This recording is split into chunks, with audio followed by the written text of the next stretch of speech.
You are not losing status because of one big mistake. You're losing it in small moments, tiny behaviors, automatic habits, micro-reactions you repeat all day without even noticing. And every one of them is being read by your boss, your coworkers, your partner, strangers, people online. All reading the same signal. This person is lower status than they look. That is what makes this dangerous. You don't feel it happening. That's the trap. These behaviors feel normal, polite, harmless, like just being yourself. But people are not reading them as harmless. They are reading them as weakness. Someone makes a bad joke in a meeting. You laugh anyway. That laugh just said, I need your approval more than I need my honesty. Someone bumps into you in the hallway. You apologize. They hit you. You said sorry. That apology just said, your comfort matters more than mine. Silence appears in a conversation. You rush to fill it. That just said, silence makes me anxious. And anxious people do not lead. They follow. These are not awkward little moments. They are status signals, constant ones. At work, this ruins people quietly, not through bad performance. Through bad signals, you have the skill, you have the results. But people still do not quite take you seriously. Why? Because your behavior keeps telling them not to. In relationships, this creates invisible imbalance. Respect does not disappear after one big fight. It erodes through repeated micro-signals that say, I need you more than you need me. And once that dynamic sets in, everything shifts, not loudly, permanently. On social media, the same thing happens. Some people post average content and still get respect. Others post strong content and get ignored. Why? Often, not because of the content, because of the micro-behaviors in the captions, the replies, the way they react to criticism, the way they seek approval. Marcus Aurelius understood this. He knew the small things you do unconsciously reveal more about you than the big things you do intentionally. And people remember those small things. Be honest in the comments. Which destroys status faster? Fake laughter, apologizing for everything, or filling every silence? Stay until the end.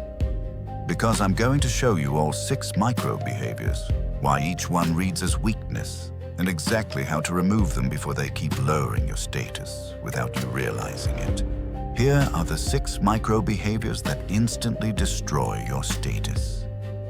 Micro-behavior 1. Laughing at things that aren't funny. Someone makes a weak joke. You laugh anyway. Not because it was funny, because laughing feels safer than honesty.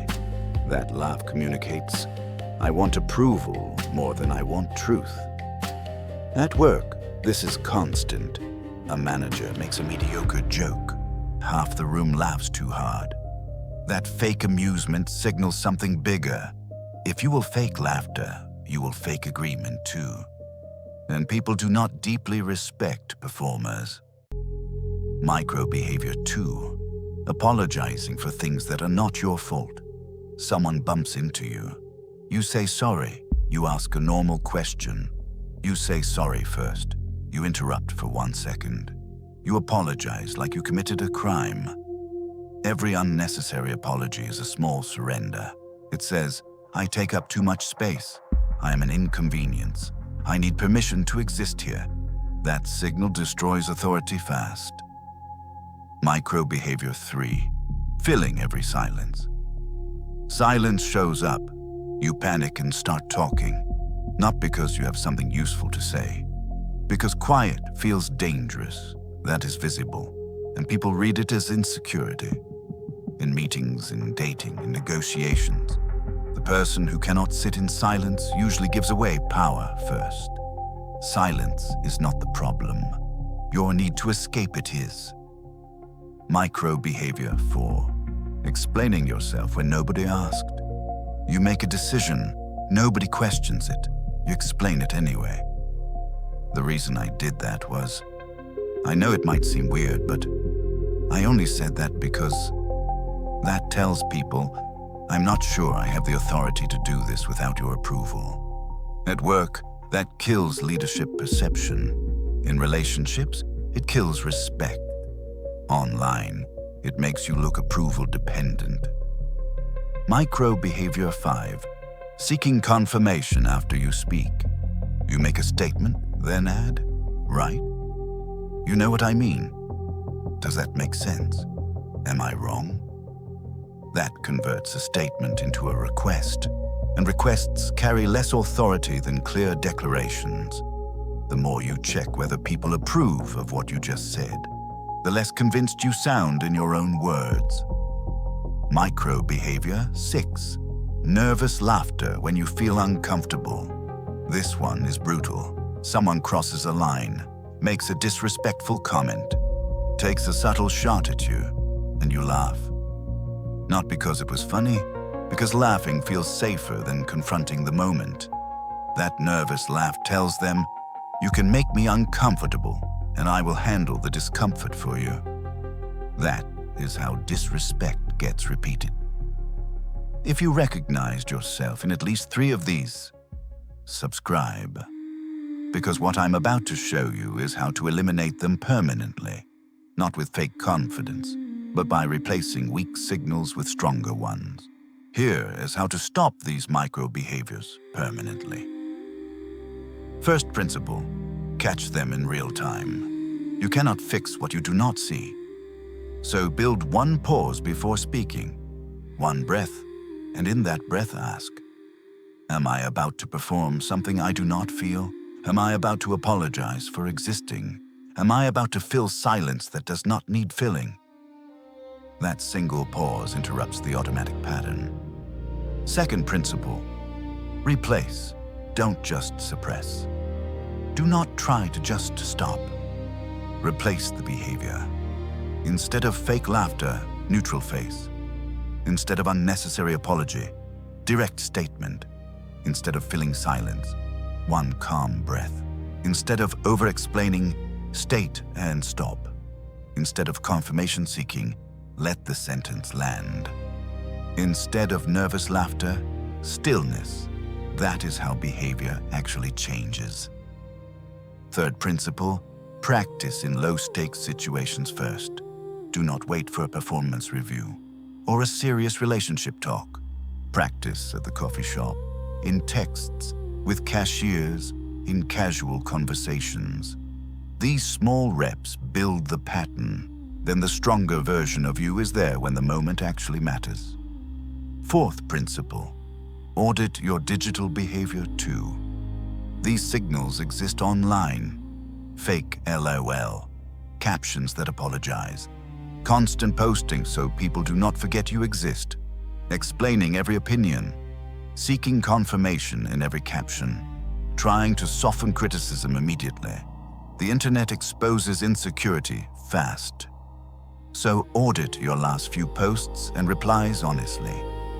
Your low-status patterns are probably visible there too. Fifth principle, understand what each habit is really saying. Fake laughter says, your approval matters more than my honesty. Unnecessary apology says, my presence needs forgiveness. Filling silence says, I'm not comfortable with myself. Over-explaining says, I do not trust my own authority. Seeking confirmation says, I need permission to have this opinion. Nervous laughter says, you can disrespect me, and I will smooth it over for you. That is why these habits matter. They are not social quirks. They are declarations of value. Sixth principle, expect people to react when you change. When you stop fake laughing, some people will notice. When you stop apologizing all the time, some will call you cold. When you stop filling silence, some will call you awkward or distant. Let them. That discomfort often means your signal changed. And when your signal changes, people who benefited from your low status will feel it first. Final truth. Status is not built in giant moments. It is built in micro moments. The laugh you do not fake, The apology you do not give, the silence you allow, the explanation you withhold, the confirmation you stop seeking, the discomfort you stop performing away. That is where respect rises or falls. Not through effort, through elimination. So start today. Catch the behavior. Pause before speaking. Replace the weak signal. Let it feel uncomfortable. Keep doing it until it becomes natural. Because people are reading you all the time. And once you stop sending signals of weakness, your status changes before you even say a word.